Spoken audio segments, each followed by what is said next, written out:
Esta é a história do dia da Rádio Observador. Centeno ignora alertas em negócio do Banco de Portugal. Não há som nem vídeos públicos da muito discreta cerimónia de colocação da primeira pedra da nova sede do Banco de Portugal. Foi a 24 de junho deste ano. Mário Centeno, acompanhado de outros dirigentes da instituição, deitou um pouco de cimento num buraco e foi afixada uma placa para assinalar um momento.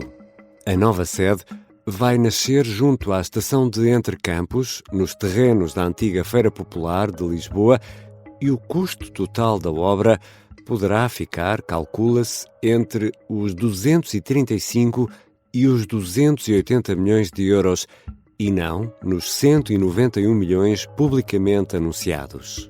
Nesta empreitada estão identificados 16 alertas graves. Ainda assim, e em fim de mandato, o governador do Banco de Portugal, Mário Centeno, decidiu avançar. Um caso aqui explicado por Luís Rosa, redator principal, jornalista do Observador. Eu sou Ricardo Conceição e esta é a história do dia de segunda-feira, 21 de julho. Bem-vindo, Luís. Olá, Ricardo. Luís, o teu texto que está publicado no Observador está repleto de pormenores e se calhar devemos fazer aqui aqueles avisos que do tipo... Disclaimer. Exato, este episódio da história do dia não dispensa a leitura do teu especial. Fica o aviso... Asterisco. Exatamente. Vamos evidenciado. Aqui, no fundo o que vamos fazer é resumir o essencial deste caso que tu...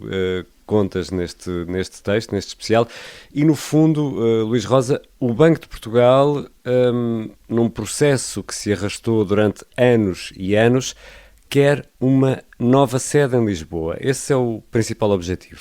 É um objetivo da administração de Mário Centeno, que, diga-se de passagem, já outras administrações tentaram executar, nomeadamente a administração de Carlos Costa, que chegou a comprar um terreno no Alto dos Moinhos, um terreno que tem problemas ambientais, e daí se ter avançado, da administração de Mário Centeno ter avançado para outras opções, mas sim, é um processo que começou, se tu quiseres, no início dos anos 80, imagina tu, o terreno onde hoje é o El Corte Inglês, sim, os armazéns espanhóis muito conhecidos aqui na cidade de Lisboa, era um terreno que o Banco de Portugal pensou para ser a sua sede, no início dos anos 80 do século passado. Portanto, agora estamos a falar de Entrecampos, ao lado da estação de Entrecampos, no antigo terreno da Feira Popular de Lisboa.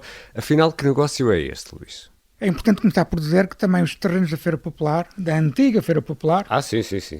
São terrenos malditos. Sim. Terrenos malditos no sentido de que já houve vários negócios, várias operações que deram problemas, que foram aprovados, foram chumbados, enfim, já andaram para trás e para a frente. Ficámos sem montanha-russa e ficámos ali com um descampado durante muito tempo. Para quem não é de Lisboa, é um terreno que é um enorme buraco na zona entre Entrecampos e a Avenida, e o Campo Pequeno, portanto na Avenida República, ou também na Avenida 5 de Outubro, e portanto é um terreno que eu chamo um terreno maldito, porque já deu efetivamente muitos problemas. Se quiser, Ricardo, já escrevi muitos caracteres sobre projetos imobiliários na antiga Feira Popular. Este é mais um deles, só que este aqui tem um ponto de partida que é muito diferente, ou seja, há um projeto de loteamento aprovado, já há muitos anos, pela Câmara de Lisboa, e o Banco de Portugal optou por selecionar, entre outras opções, por exemplo, no tempo de Carlos Costa havia 15 opções para a nova sede do Banco de Portugal, escolheu o Alto dos Moinhos. Entretanto, Mário Centeno pegou outra vez neste processo, neste dossiê,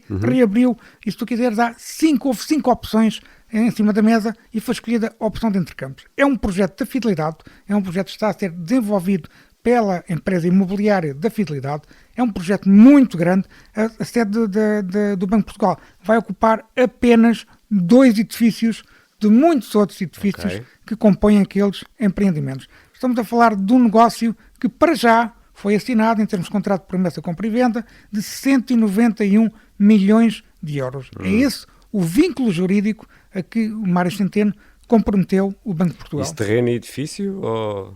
Estamos a falar de 2 edifícios e agora vamos entrar aqui num anglicismo, para que vamos também já rapidamente explicar.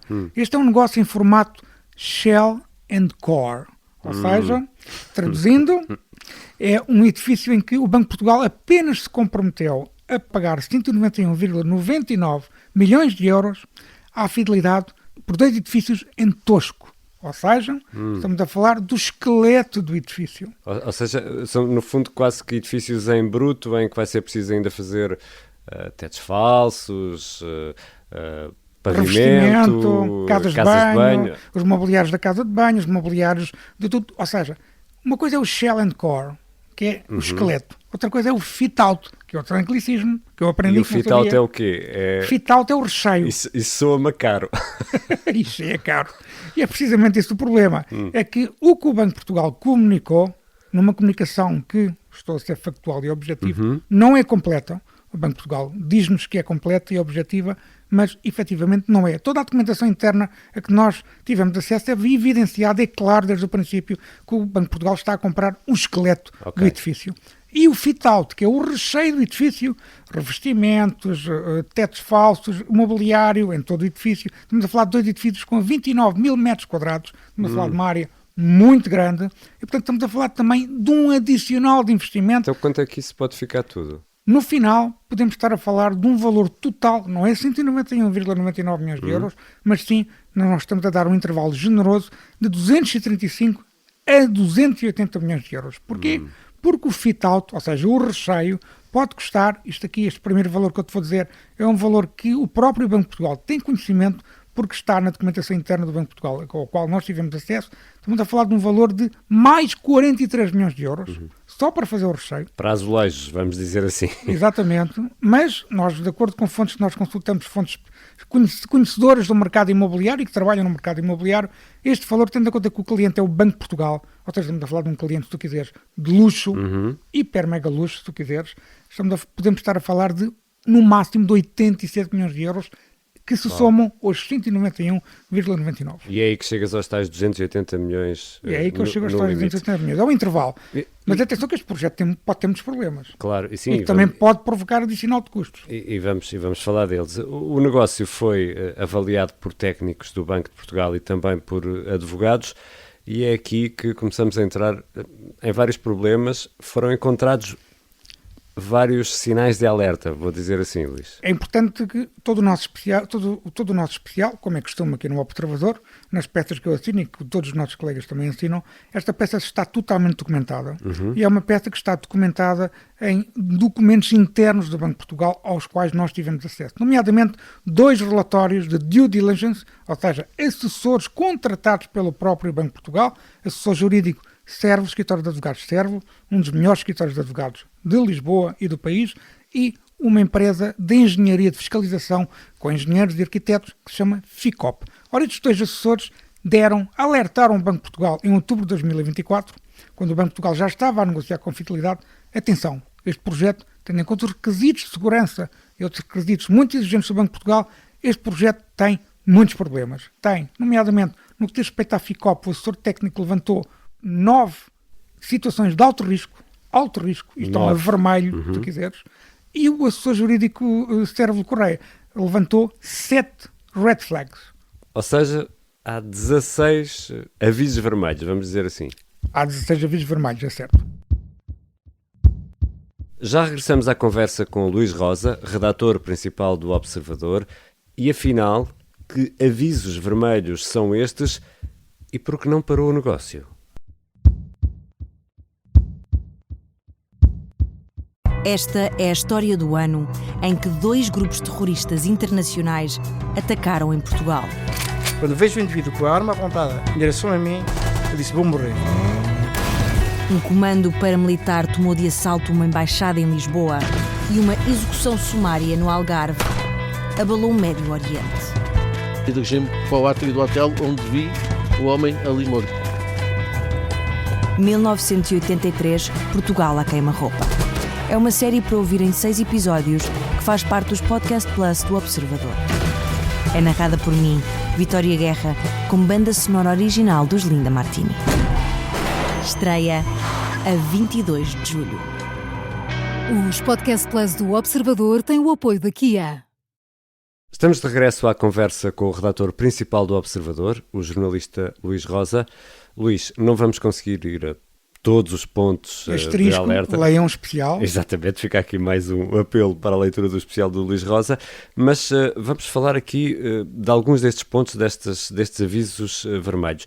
Antes de irmos aí, queria só perceber uma coisa, porque nestes casos há sempre o problema do licenciamento. Está tudo licenciado, está tudo pronto? Temos que dar uma explicação muito rápida sobre isso. Quando este processo começou, existia uma lei que obrigava à fiscalização prévia, ou seja, qualquer construtor que quisesse fazer uma obra nova tinha que pedir a autorização à Câmara de Lisboa e apresentar aquelas plantas, tudo em pormenor.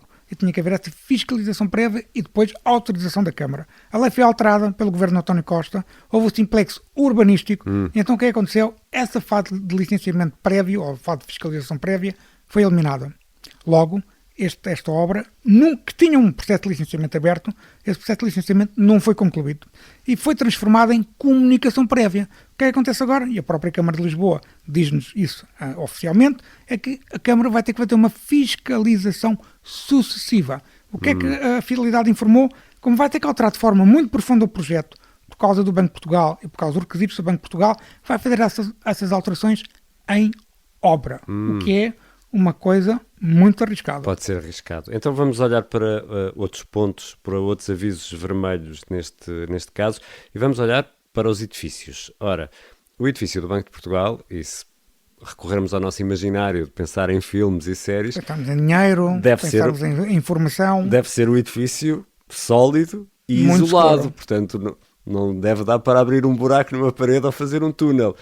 Este edifício está isolado? Respondendo precisamente à tua pergunta, a FICOP, o assessor técnico, diz precisamente isso logo em outubro. E o projeto atual da Fidelidade não responde aos requisitos de segurança do Banco de Portugal. Daí as alterações profundas. Primeira grande questão, os edifícios têm que ser efetivamente independentes. São dois edifícios, é o A2 e o A3, que nas últimas semanas não parei de falar do A2 e do A3, mas não estou a falar também de folhas, estou a falar de edifícios. Então o A2 e o A3 têm que ser efetivamente independentes do outro edifício, que é o A1, nomeadamente em termos de estruturas de apoio e todas as coisas que não vamos matar os nossos ouvintes com essa matéria. E, portanto, é isso que está a tentar assegurar, é que eles sejam efetivamente independentes. O que é que também tem de ser independente? O parque de estacionamento. E não é. Essa é a questão. É uma das questões que é levantada no próprio relatórios do assessor jurídico da Servo e do assessor técnico, a FICOP, como também os nossos assessores jurídicos, se tu quiseres, nós falamos com advogados especialistas em direito urbanístico, efetivamente isso é um grande ponto de interrogação. Porque, primeiro, o projeto já estava feito, as escavações já começaram e, portanto, é duvidoso que o parque de estacionamento seja efetivamente independente, sendo que uma jurista que nós contactamos e que nos respondeu por escrito... o terreno é gigante, não é? Estamos a falar de um parque de estacionamento para à volta de 460 lugares de estacionamento, à volta disso. É um parque de estacionamento muito grande, porque este empreendimento é gigantesco. Claro. Tem um centro comercial significativo, salvo erro, são várias dezenas de lojas, tem uma parte residencial, tem mais escritórios, tem um projeto muito de escala muito grande. E o parque de estacionamento pode levantar um problema. Lembras-te daquilo que eu te disse sobre Alto dos Moinhos? Alto dos Moinhos tem condicionamentos ambientais, só agora é que foram resolvidos. A Câmara de Lisboa achava que não se tinha que fazer uma declaração de impacto ambiental no tempo de Manuel Salgado, esse vereador de António Costa, na Câmara de Lisboa, mas a CCDR, a Comissão de Coordenação Regional e de Desenvolvimento de Lisboa e Val do Tejo, discordou e tiveram que fazer uma avaliação de impacto ambiental que provocou um grande atraso naquele projeto. Ainda hoje não se pode construir no terreno de Alto dos Moinhos. E o mesmo pode acontecer aqui, porque a Câmara de Lisboa concorda com a Fidelidade, acha que não deve haver avaliação de impacto ambiental, mas a questão, isso é alertado no relatório, é que este parque pode ser interpretado legalmente que tem uma dimensão superior a 2 hectares e isso obriga a uma declaração de impacto ambiental. A CCDR pode fazer isso e o Ministério Público no Tribunal Administrativo também pode fazer a mesma coisa. E há mais problemas neste projeto, só olharmos aqui para estes, mas perante há isto, muitos. Devia Mário Centeno ter avançado com este projeto quando existem 16 alertas vermelhos, se quisermos, e vou olhar aqui para a nota que tomei, 9 situações de alto risco e 7 avisos vermelhos. Ele deveria ter avançado. Este é a resposta que eu te vou dar, é uma análise, não é um facto. Claro. Mas digamos que, tendo em conta que Mário Centeno está, quando assinou o contrato de promessa, a 2 de maio de 2025, pouco mais de 2 meses do final do seu mandato, e já se sabia que Mário Centeno não ia ser reconduzido. E o mandato acabou oficialmente neste fim de semana? Acabou oficialmente neste fim de semana e é claro que o Mário Centeno não vai ser reconduzido. Isso é claro para toda a gente. Há notícias que não sei quem são as fontes, que se metem com um mando preocupado com as fontes dos jornalistas, ao contrário do que acontece com outros colegas nossos, mas há notícias nos jornais de que o Mário Centeno pode ir para o PCE, mas isso, enfim, depende muito de ser governador do Banco de Portugal e não iria ser reconduzido. Não deveria ter assinado o contrato por uma questão de prudência. Porque, de facto, são precisas alterações profundas neste projeto. Há riscos de declaração de impacto ambiental na questão do parque de estacionamento. Há outros riscos também que podem levantar problemas, nomeadamente o uso dos terrenos. Ou seja, há uma pequena parte dos edifícios do Banco de Portugal que tem de ser obrigatoriamente comércio e serviços. E não é claro que vai ser comércio, porque o comércio implica atividades abertas ao público. Uma loja, não é? Claro. E o Banco de Portugal tem que ter as portas fechadas por razões de segurança. Como também até as próprias fachadas do edifício cedem à altura permitida. É verdade que há pouco estamos a falar de 0,5 metros. Meio metro. Meio metro, estamos lá de meio metro. É verdade que isso, e a autarquia achou e diz que não há problema, mas o Ministério Público no Tribunal Administrativo pode achar o contrário. E, portanto, há vários riscos que aconselhavam o seguinte, que Mário Centeno deixasse o dossiê para o seu sucessor e que, sim, o seu sucessor assinasse o contrato se entendesse. E perante tudo isto, esta história pode não ficar por aqui. Vai continuar, Ricardo, não tenhas dúvidas. Nós temos mais informação, estamos a analisar nova documentação que, entretanto, recebemos e, portanto, a história vai continuar. Obrigado, Luís. Obrigado, Ricardo. É sempre um prazer. Luís Rosa é redator principal e jornalista do Observador. Ficam ainda 3 destaques para esta segunda-feira. São publicadas as novas tabelas de retenção na fonte do IRS, o que vai ter consequências no rendimento líquido ao final do mês e, atenção, com efeitos possivelmente já em agosto. E como há retroativos a janeiro, agosto e setembro podem ser daqueles meses com vencimento reforçado. Atenção, convém não esquecer que o acerto de contas no IRS se faz no ano seguinte e quando o Estado retém menos, devolve menos. E haverá casos em que os contribuintes vão mesmo ter de pagar. Também esta segunda-feira arrancam as candidaturas à primeira fase do Concurso Nacional de Acesso ao Ensino Superior. E durante esta semana, que agora começa, está previsto um encontro entre o presidente francês e o chanceler alemão. Macron e Merz vão reunir-se em Berlim. Os dois vão procurar cimentar a melhor forma de defender a Europa da ameaça russa. Esta foi a história do dia. A sonoplastia é do Artur Costa, a música do genérico do João Ribeiro. Eu sou o Ricardo Conceição. Até amanhã.